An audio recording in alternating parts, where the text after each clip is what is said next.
explicar a eleição de Bolsonaro de forma geral, explicar todos os fatores que elegeram Bolsonaro. Ele quer explicar um único fator, a esfera religiosa, como Bolsonaro fez uso de discurso religioso, como os apoiadores de Bolsonaro fizeram esse tipo de uso e como as igrejas validaram o Bolsonaro. E eu tento apresentar o bolsonarismo militante, aquele núcleo duro de apoiadores do presidente, como um grupo que assumiu para si um tipo de comportamento religioso. O livro traz muitos exemplos e muitas análises das coisas que acontecem, já tem resenhas aí pipocando na internet, fico muito feliz que muitas delas foram muito positivas, onde eu tento explicar que, primeiro, Jair Bolsonaro fez um uso muito intenso da religião como uma forma de se candidatar e de se eleger, e ele o fez profanando símbolos religiosos. Muitos olham para Jair Bolsonaro como alguém que, veja só, ele fala de Deus, mas Jair Bolsonaro, na verdade, é uma pessoa que usa o nome de Deus em vão. Ele profana os símbolos cristãos a fim de se eleger. Então ele é batizado no Rio Jordão por um pastor, mas ele não se converte de fato, ele continua católico. Ele aceita Jesus em vários eventos, como no Descende, mas continuando descrente. Ele vai em cultos e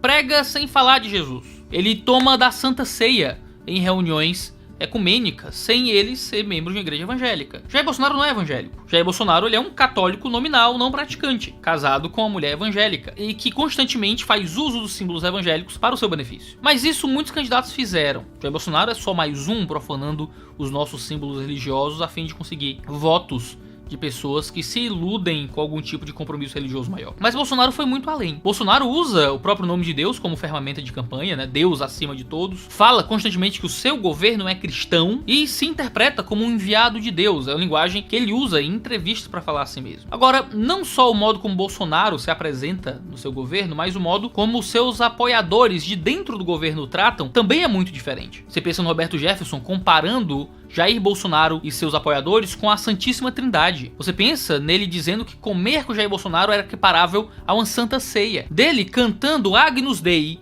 aleluia, em louvor ao Bolsonaro. Isso é uma coisa totalmente fora do padrão, totalmente fora do escopo. Você pensa em membros do governo chamando ele de profeta contra a criminalidade. Uma linguagem que em círculos pentecostais muitas vezes é usada como um jeito de se tratar, vindo de um presbiteriano tradicional, tem um tom muito diferente, como se ele fosse alguém que fala inquestionavelmente em nome de Deus, contra, pelo menos naquele assunto específico. Você tem o próprio Ernesto Araújo, que era ministro das Relações Exteriores do governo Bolsonaro, comparando o Bolsonaro com o próprio Jesus várias vezes, não poucas, várias vezes. Seja ele no Morning Show dizendo que era fundamental que o povo visse Bolsonaro como um mito para que isso facilitasse o projeto de poder do Bolsonaro, e que quando comparado com a veneração que fizeram ao Trump, ao ponto de 5 pessoas serem mortas no Capitólio americano quando invadiram o Capitólio em nome do Trump, o Ernesto Araújo dizer que sim, tinha que ser uma visão mitológica de Bolsonaro como um mito naquele nível. De no seu discurso de posse, ele aplicar o texto de João 8, de que conhecereis a verdade vos libertará, ao próprio presidente, como ele sendo a encarnação da verdade. Em outro momento, ele ser comparado com o próprio Logos de Deus, do Weintraub, na época ainda ministro do Bolsonaro, dizendo que ele era uma pedra na mão de Davi, que ele foi arremessado por Bolsonaro e que pedra não pensa, pedra só obedece. A gente tem que obedecer Bolsonaro e não pensar a respeito das coisas que ele diz. E veja, isso não apenas no próprio Bolsonaro, isso não apenas nos agentes de governo, mas no público apoiador, onde isso certamente é visto de uma forma muito escandalosa. E as comparações de Jesus com Bolsonaro, assim, são infindáveis. Desde a facada que ele levou e agora as pessoas usavam "ele sangrou por ti". Há várias imagens no Facebook que rodam no WhatsApp de Jesus abençoando o Bolsonaro, segurando a mão de Bolsonaro enquanto ele assina, carregando o Bolsonaro sobre as águas. As várias profecias que ele recebe num cercadinho que o validam como alguém aprovado pelo próprio Deus vivo. Há pessoas que encontram o Bolsonaro e gritam, berram, chorando em amor a ele. Até mesmo um exemplo recente que não tá no livro, de um dos apoiadores do Bolsonaro falando realmente que a gente tem que idolatrar Bolsonaro e acabou, não apoiar Bolsonaro é pecado, temos que apoiá-lo incondicionalmente porque ele é um enviado de Deus, um homem que nunca haverá outro igual na história do Brasil. Bom, o livro é inundado de exemplos. E eu não só cito esses exemplos, mas eu também os analiso. Mas eu tento citá-los bastante para que esse livro sirva como um jeito de marcar um registro literário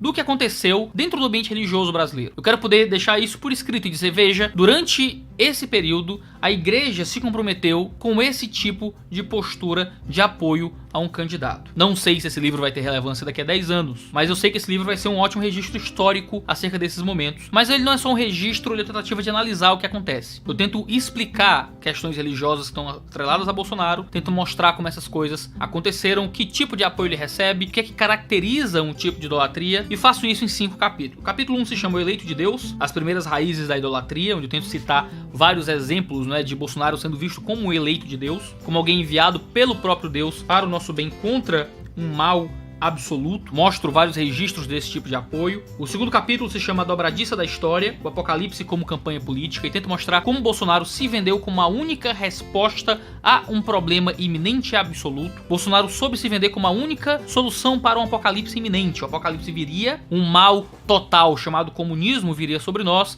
era ou Bolsonaro ou nada. Era ou Bolsonaro ou o fechamento das igrejas, a sexualização de crianças, o aborto, a total venezuelização do Brasil. Esse foi o grande tema da campanha do Bolsonaro e foi um tema muito religioso que ele usou para se eleger. O capítulo 3 se chama Domínio e Violência, a batalha espiritual contra o mal total, onde eu tento mostrar como essa pregação do comunismo como mal total justifica discursos violentos e igualmente perigosos que muitas vezes provém do bolsonarismo. O penúltimo capítulo se chama Verdade que Liberta, Seita, Expurgo e Gnosticismo, onde eu falo sobre esses aspectos de culto, de seita dos movimentos bolsonaristas. Tento mostrar que todo esse discurso sobre verdade que liberta não condiz com a postura prática do Bolsonaro, principalmente no modo como ele lida com mídia, com fake news e com narrativas que são estabelecidas pelos agentes de governo. E o último capítulo se chama Apocalipse de Palha, Conspirações em Tempo de Paradigma do Dispositivo. E eu falo muito sobre conspiracionismos que surgem dentro do governo. A conclusão se chama Utopia de Direita, onde eu tento mostrar que o movimento bolsonarista foi um movimento utópico, é um movimento utópico e é um movimento revolucionário. Bolsonaro se diz como uma pessoa de direita, um conservador, mas o movimento bolsonarista é um movimento de revolução. O bolsonarismo é um movimento revolucionário e nós cristãos devemos tomar cuidado com ele. Iago, você tá me dizendo então que não é para votar no Bolsonaro? Eu não tô dizendo isso. Iago, você tá me dizendo que não deveria ter votado no Bolsonaro em 2018? Também não tô dizendo isso. A análise eleitoral não é aquilo que eu me proponho aqui. O que eu proponho não é discutir em quem você vota, o que eu proponho é discutir a quem você se devota e a quem a sua alma se prostra quando a gente fala de campanhas políticas. Ah, Iago, então a gente deveria ter votado em quem? Então, não importa, vote no Bolsonaro. Isso não é a grande questão pra mim. Eu provavelmente nunca votarei nele de novo, mas essa não é a grande motivação dessa obra. A grande motivação dessa obra é observar como a nossa alma lida com essa figura que se vendeu como um cristão, que se vendeu como alguém que recebeu o apoio da igreja, que recebeu o apoio da igreja. E que se recebeu o apoio da igreja, deve ser cobrado 15 vezes mais pela igreja, já que recebeu o apoio dela. A Religião do Bolsonarismo é meu 10º livro, foi escrito com muito carinho, tá disponível no Kindle Unlimited, você pode ler por lá, se você paga o Limited você não paga mais nada para ler no seu aplicativo Kindle, você pode ler no computador, no celular ou no seu próprio aparelho Kindle. E a gente tem algumas cópias ainda físicas no site da editora. A ideia não era fazer esse livro físico, a ideia era fazer apenas como e-book, mas calhou que o pessoal da internet pediu muito quando a gente anunciou,